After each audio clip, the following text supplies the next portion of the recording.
Good afternoon, everyone. Thank you for joining us here for KREM 2 News First at 4. I'm Whitney Ward. We do have some breaking news for you at this hour. There is a law enforcement presence right now at the homeless camp near I-90 in Freya. KREM 2 has received copies of a flyer that is now being handed out to campers announcing that camp's closure. Janelle Finch is live at the camp right this minute. Janelle, what are you hearing from camp management tonight?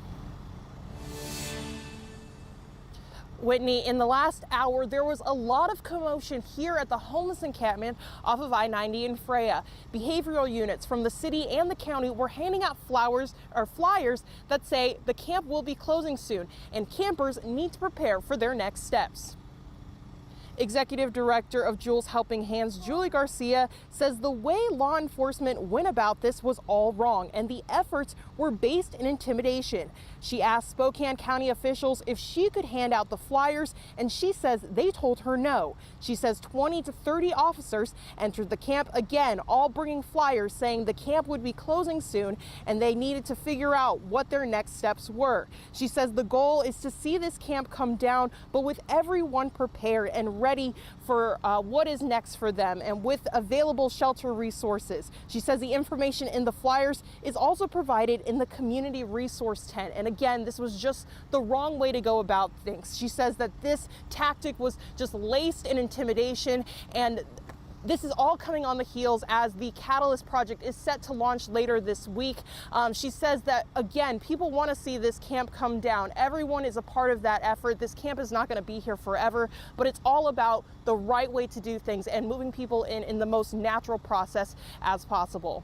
Live in Spokane, Janelle Finch, KREM 2 News. All right, Janelle, thank you very much. We will continue to follow that. In the meantime, in the past hour, KREM 2 did receive a statement from the Washington Department of Transportation in response to those flyers being handed out. It says, in part, the action the city and county decided to take today is extremely disappointing. After the exciting news of the Catalyst project yesterday and soon having the ability to get more people into housing, the actions today are only instilling fear into those who are there. This continues to be a developing story, and again, we will have the latest reaction from the camp coming up tonight on KREM 2 News at 5. In the meantime, new at 4 right now, the investigation into the murders of 4 University of Idaho students continues.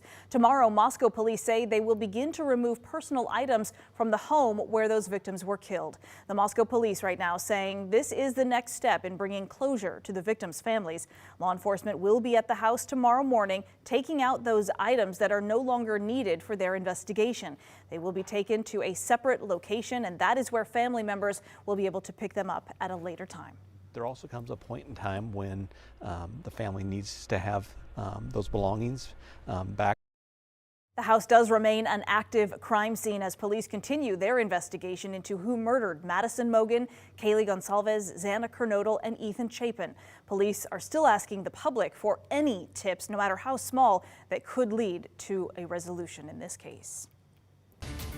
One man is in custody tonight after police say he fired more than 24 gunshots in downtown Spokane this morning. Witnesses say it happened right across the street from Riverfront Park on Spokane Falls Boulevard. Police say the man shot a full magazine, reloaded, and then shot several more times. Fortunately, no one was hurt, but officers say he did point the gun at 3 separate people, including 2 in a car, who then crashed into a building trying to get away.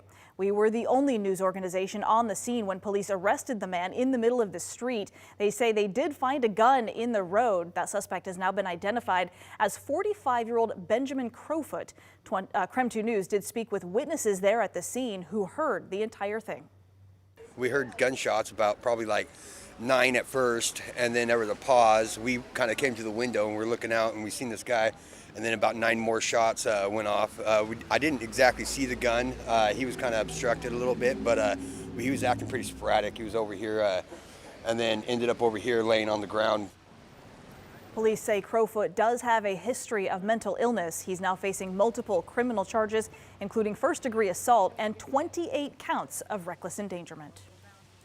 Gonzaga head baseball coach Mark Maktoff will spend 2 days in jail and pay a fine for a DUI arrest back in June. Maktoff was arrested for driving under the influence in Reardon, Idaho. His blood alcohol level was 3 times the legal limit. Maktoff must report to jail now on Friday. He'll spend the weekend behind bars as part of his sentence. He also will have 2 years of probation and pay a $1,500 fine. Jordan was known by his friends and his coworkers as kind, generous, brave, hardworking, adventurous, and committed to his job in serving the public. Today was the procession and memorial service for Bellevue police officer Jordan Jackson. He was killed in a motorcycle crash last month.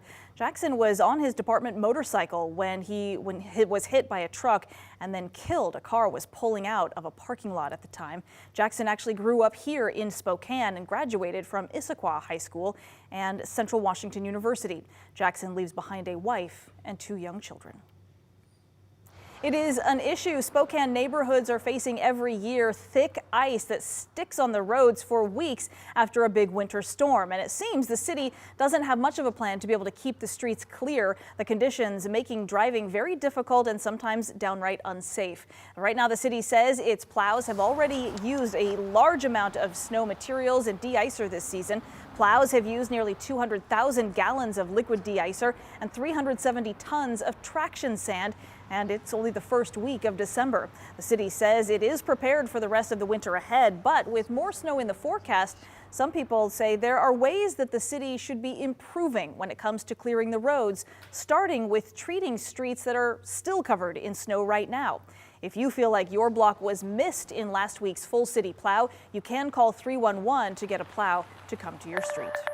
And with those icy conditions not going anywhere anytime soon, we now know more snow is on the way here, maybe in the next few days. So we want to head straight to our chief meteorologist, Jeremy Legoo. Hi, Jeremy. Oh, hey, Whitney. Yeah, we're starting to get a little bit closer to the snow, and I've got an idea of some of those snowfall totals. We'll talk those coming up in the full forecast, but for now, we got to kind of focus on that freezing drizzle that started the day. You probably had to chip some of that away off your windshield. Right now, we sit in the low 20s. It's pretty cold, and that means anything that comes down freezes as it hits. It's basically a stagnant weather pattern. We have a lot of the same stuff at play that we did last night and early this morning. It just moves a little farther to the north. So the Palouse no longer in this winter weather advisory, but the rest of us remain in it until noon tomorrow, with our stationary boundary sliding a little bit farther to the north. Some light snow showers possible over some of the mountains, but that seems to be about it. We catch a break. So tomorrow morning, wake up very similar, but watch what happens. By Thursday morning, we get our first little shot of moisture, then a reinforcement of that arrives later in the day, and it really picks up overnight as the storm itself moves in. We're talking some decent snow across the region. Sneak peek, Spokane, 3 to 4 inches is likely Thursday night into Friday. I'll have a closer look at that coming up in your full forecast. But for now, just know Thursday likely winds up one of our warmest we've seen in quite a while. All right, Jeremy, thank you very much. Tonight, we are learning more about a Providence nurse who was murdered during a home visit just last week.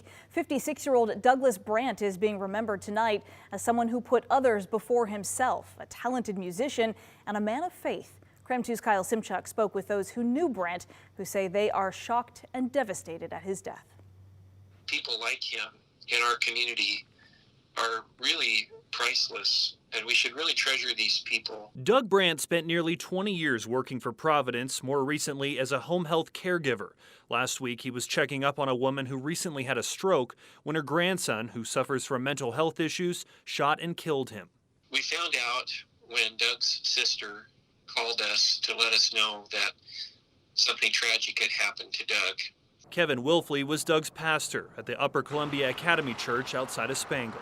We spent some time this past weekend in our church service talking about why bad things happen, how to deal with them. Doug had no wife or kids. He was very involved at the Seventh-day Adventist Church and worked the audio board during Saturday worship.